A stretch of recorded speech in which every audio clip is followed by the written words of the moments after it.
Well, tonight I thought I would do a little blues. The other night was rock, so tonight I'm feeling in the bluesy mood. And I thought what I'd do is do a little lesson on blues rhythm. So many of you out there, I know, spend a lot of time on your blues lead, improv, but don't spend a lot of time on your rhythm. So let's start with some very basic stuff and work our way up to more advanced things. So one thing, I'm going to do this all in the key of C. I got a backing track here as usual, brought up. And so it'll be a C blues shuffle feel, so dominant blues. And the first thing we'll just start out here with is a basic, bar chord, E7 shaped chord moved up, right? So I'm barring at the 8th fret, and then my ring finger is at the 10th fret of the A string, and my middle finger is at the 9th fret of the 9th fret of the G. So 10th of the A with the ring and 9th of the G with the middle. This is a C7, so when we're in the key of C, we're using a 1-4-5. I'm not going to go too deep in the theory, but in the key of C, blues, a 1-4-5 would be C, F, and G. In this case, we're going to be playing dominant, like C7, F7, and G7, because we're in a blues situation. So we're not going to play major, we're going to play the dominant 7. So this here is really just the E7 chord moved up. So I move that E7 chord up. Sometimes you play it like this, right? So in this case, I'm trying to get you to see how you bar like this. You move it up, it becomes C. Now when we go to F, we're just going to drop it down to the 1st fret. And then when we go to G, it'll be at the 3rd fret. And then we're going to conform to the form, so this will be 4 bars of C, then 2 bars of F, back to the C for 2 bars, and then the G, the 5 chord for 1, F, the 4 chord for 1, then back to C, the 1 chord for 1, and then to the 5 chord G for the last bar for the turnaround. And then it all starts over. That's 12 bars of blues. Okay, so the rhythm you're going to play here is going to be just really kind of basic. The main thing here is that you're going to keep your right hand moving, because it's going to be 1 and 2 and 3 and 4 and 1 and 2 and 3 and 4 and. So notice how I'm hitting on beats 1 and the and of 2. I'm hitting the chords are ringing out on those, and I'm hitting some like muted. So 1 and 2 and 3 and 4 1 and 2 and. Notice how this is like swung, right? It's a shuffle feel, right? So it's not 1 and 2 and it's 1, 2 and 3 and 4 and 1 and 2. So that's the feel for this. Now we just have to follow the 12-bar blues form. So I'm going to bring up the track here and play along so you get an idea here. And I'm just using the C. If you type in C blues, C, who's it by here? It's by Cliff Smith Guitar Lessons, C medium blues, medium tempo 12-bar blues. So here we go.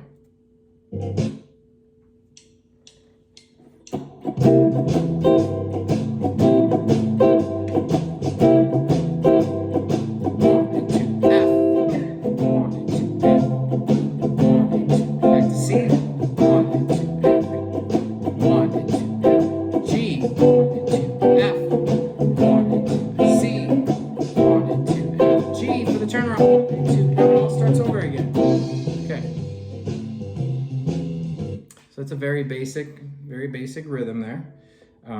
So for some of you, if you're new to bar chords or just blues rhythm, that may be something you have to work on for a little bit. Now let's do this. So let's. Sometimes it's nice to stay centrally located. So instead of making big jumps, we just kind of find the F, let's say in this case, in the same position that we're playing the C. So in this case, we're going to use the C7 shape, okay? So what I should really do is we should just play the C7 shape now, using that as C7, then F7 and G7. Then combine this C7 with this F7 shape here, okay? So let's do that. So we'll come down here now, we're going to play a basic C major chord here, but now we're going to add our pinky onto the 3rd fret of the G string, and that gives us the C7 chord. It gives us the B flat, the flatted 7th note, to make it a the dominant 7 sound, right? So I like to wrap this up a little bit. So I bring my thumb, I do bring my thumb over the top a bit. Now I'm not cuppy, I'm not doing this, right? I just got my thumb over the top. So this mutes out the 2 E's. So when I'm strumming this, the same thing, I don't have to worry about like that happening, right? But we don't want that. Now this is the same exact chord, it's just a different, what we call a different voicing as the C7 that you just played up here. Hear that? So you can, it sounds different because of where it's played on the neck, but it's the same chord. Now this is good, we want options, okay? And you're gonna see here in a bit here when I start jamming over this and going through all sorts of different rhythms, right? And how I combine all this stuff together. So now what we do is now when we see F, we're gonna take this same shape, we're gonna see F at the 8th fret of the A string. So we just move this up to our ring finger is at the 8th fret of the A string. And then the G is just up a whole step at the 10th fret, okay? All right, now we're gonna do the same exact thing here. So it's the same form, right? I'm just using different chord voicings now to do this. So same rhythm. Okay, so here we go. Let me get this back queued up. Here we go.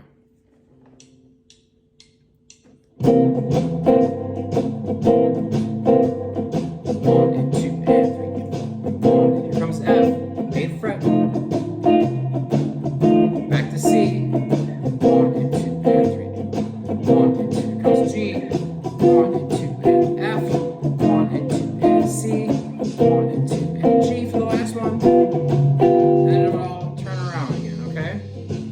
All right, so now what we can do is instead of making these big jumps, is we can combine together the two different shapes that we've learned, right? So now what we can do is we could start up here first. We'll go back to where we started. So we got this C7 again up here. So now instead of me dropping down to F all the way down here, I'm just gonna simply take my C7 shaped chord that you just played here and moved up to make it become F7. I'm gonna play that right here, okay? So now I'm staying centrally located. I don't have to make a big jump. Now you can do this. I'm not saying that you can't jump down here to F, you know? You can, it's fine. It's just, sometimes it's nice to just be staying in one spot so you're not constantly jumping around, okay? And like I said, you may wanna work on these individually for a while until you get them down if you've never, played these chords before. Okay, so now real quickly here, so when you go to this F7, what I want you to recognize here is that your ring finger should become what we call a guide finger, right? So this means that I'm not gonna lift this off the A string. I'm simply gonna slide it back from this C7 chord here. I'm simply gonna slide that back to the 8th fret and then form that C7 chord shape. Remember, that's just a C chord shape with the pinky down on the G string. In this case, it's gonna be on the 8th fret of the G string. Okay, and then your G, and then when you go from the C7 to the G7 here, you don't even need to move your ring finger. Now it's an anchor finger. It just stays right there, okay? So once again, I'm gonna play to the track. Now this time I'm gonna stay right in this area using the chords. Here we go.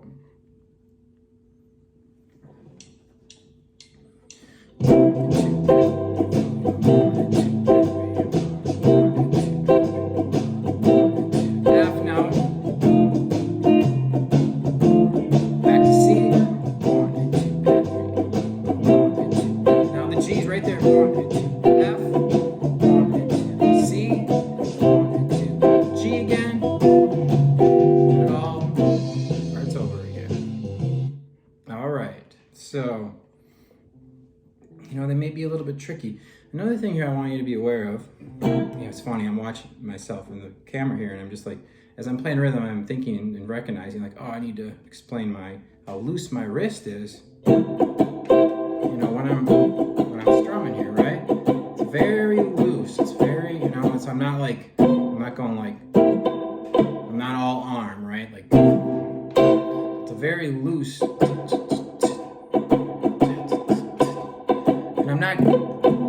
strumming, I'm not strumming all the strings. On those up strums, it's only the first few strings, right? You notice how I cut things off. That's just learning how to release the pressure of the chord without actually lifting off the strings. See that? That's a skill in itself.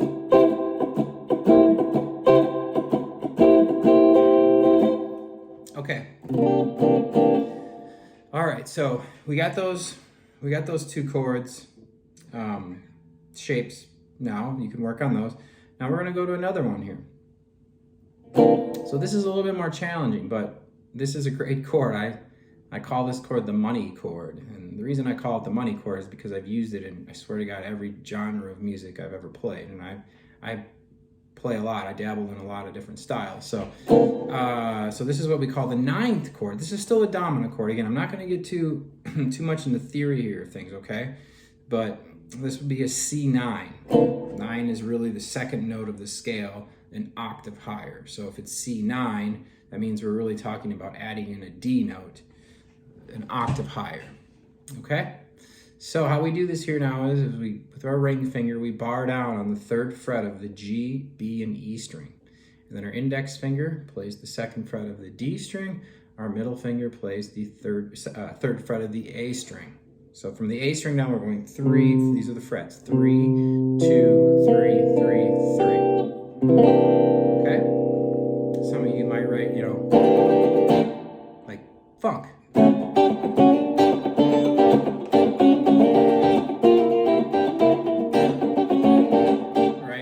Funk music, you know, like if you're going to play funk music, this is you better know your 9 chord because you're going to use it a lot.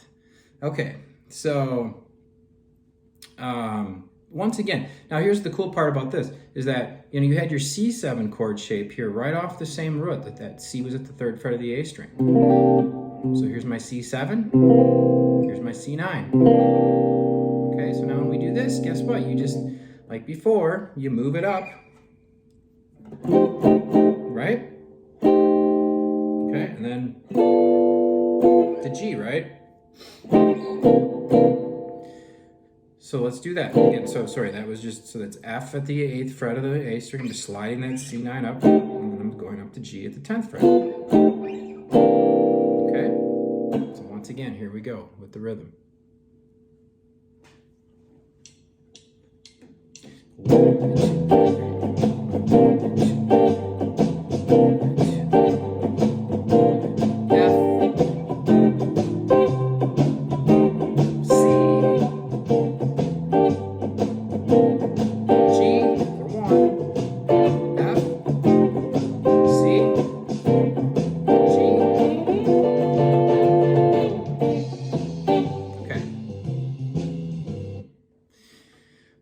So again, as I'm playing, I'm thinking about things, and I realized that what I wanted to do before I did this was I wanted to take the C7 chord before, and I wanted to do that up here with the F7 here shape that we first did, and then the G7 here.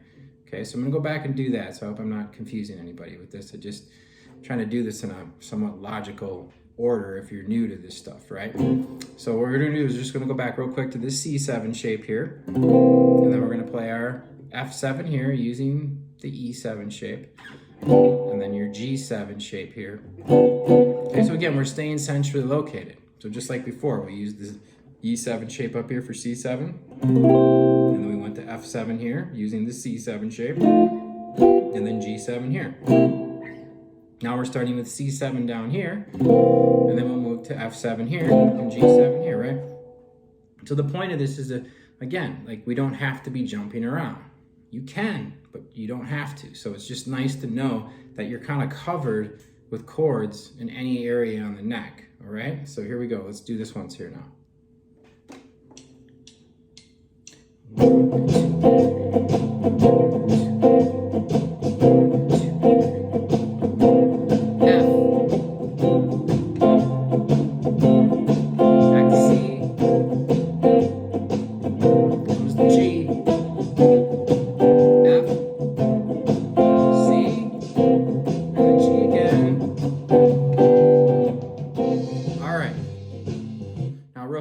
because again, I'm thinking as I'm playing, is that I wanted to tell you that when you go to the F chord, that your ring finger is an anchor finger. It doesn't need to move. Okay, now that might be hard for some of you at first. It'd be really hard to not lift that up, and that's okay. But just realize that as time goes on and you get better, right, that we want to be able to just hold that down.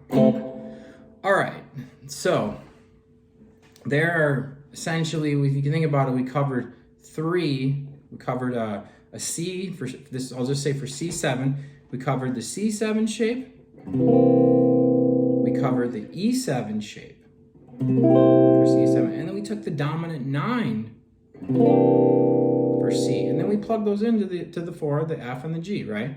So you really have, so far you have three shapes here that you want to work on and get down, right? Okay, so let's just keep rolling here. This will probably be a long video, but whatever. So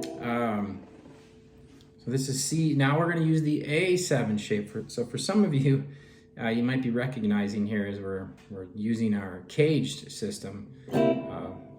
The open C7, the A7 chord, open A7, also your G7 shape, your E7 shape, and your D7 shape. You just put those C, A, G, E, D together, you get CAGED. So those 5 chords can all be moved up, and you get essentially 12 more chords. So like we moved the C7 up, right? We moved it up to F, and then we moved it up to G. We moved up the E7 chord to F, G, and C. Okay, so now we're going to use the A7 chord. Here's your A7. I'm moving this up to the 3rd fret. Again, that root, that C7 there, now using the A7 chord. Now think about this, off this one root here, this 3rd fret of the A string, you've had 3 different C dominant chords. You've had the C7 shape, you've had the C9, and now you have the A7 shape for C7. Okay, there's also this voicing here too, where you go like that, because that is also an A7 like this, where you kind of do rock A, and then put the ring finger on the 3rd fret of the high E. So open A7 and this A7. So both those can be moved up. Okay? So once again, we get to just simply move this up to the 8th fret, and we have our F7. And then we move this up to the 10th fret, and we have our G7. Okay? So once again, here we go. I'm going to do the same thing. I'm going to play this rhythm, same rhythm here, and let me get this back here. Here we go.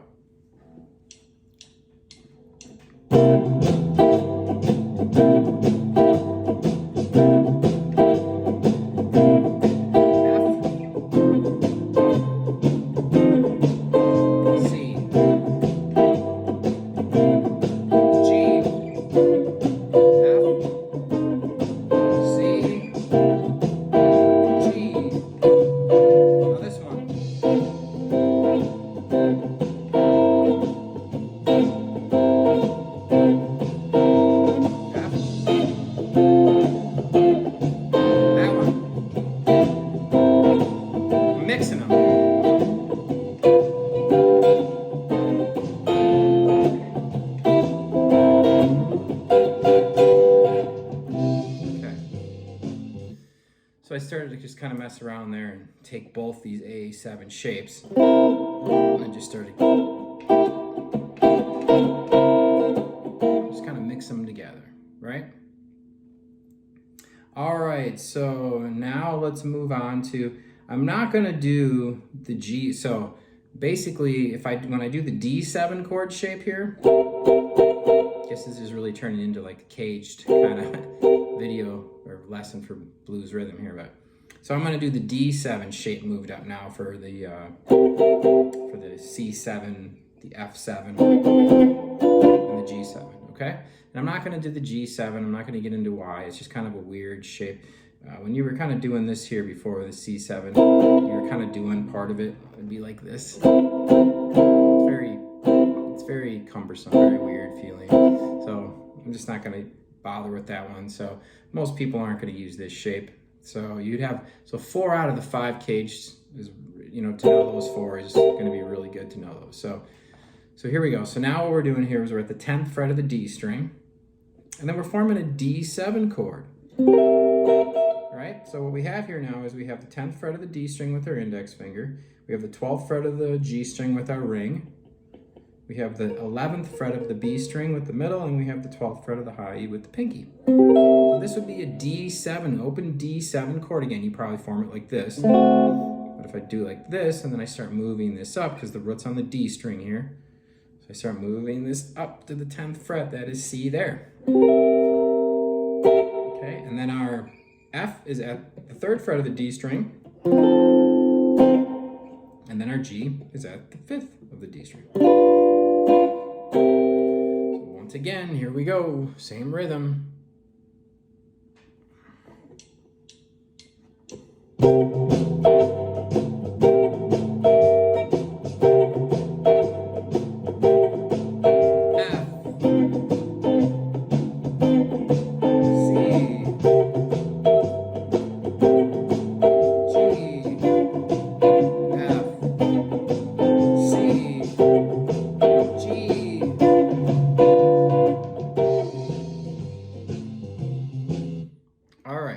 So that's, now what you got to do, I'm going to end this here because this is, I wanted to do more, but I'll just make another video here. So that'll be a good introduction for many of you to get comfortable with those 4. We did 5 chord shapes. So I'm going to do a quick recap, okay? So we use the C7 chord. We move that up for F and G. We also use the A7 chord moved up. Here for C7, F7, G7. Now remember I said I skipped the G7 again. I did that for a reason. So then we did the E7 chord shape. Right, we moved that up for C here, and then F here at the 1st and G. Okay. And then we did the D7 shape. We just did that one. So that was here, F, and G. Okay. So know those 4 chord shapes. And then I gave you the dominant 9, the money chord. So not really, you could say part of the CAGED, but it's this chord is, I'd almost say, of all the chords that we did, this is probably, to me, probably the most important one to learn. So, I mean, they're all important, but this one just really is one that you'll use a lot. So, again, that's barring here at the 3rd fret of the G, B, and E with your ring finger, index fingers on the 2nd of the D, middle's on the 3rd of the A.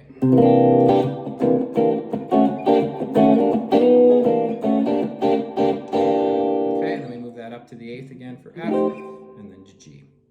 Now, what you got to do is you got to try and start mixing, once you get more comfortable with making the changes quickly, you got to start kind of mixing and matching these things up, right? To make them, interesting. So let me just play out here, kind of doing what I'm talking about here, okay?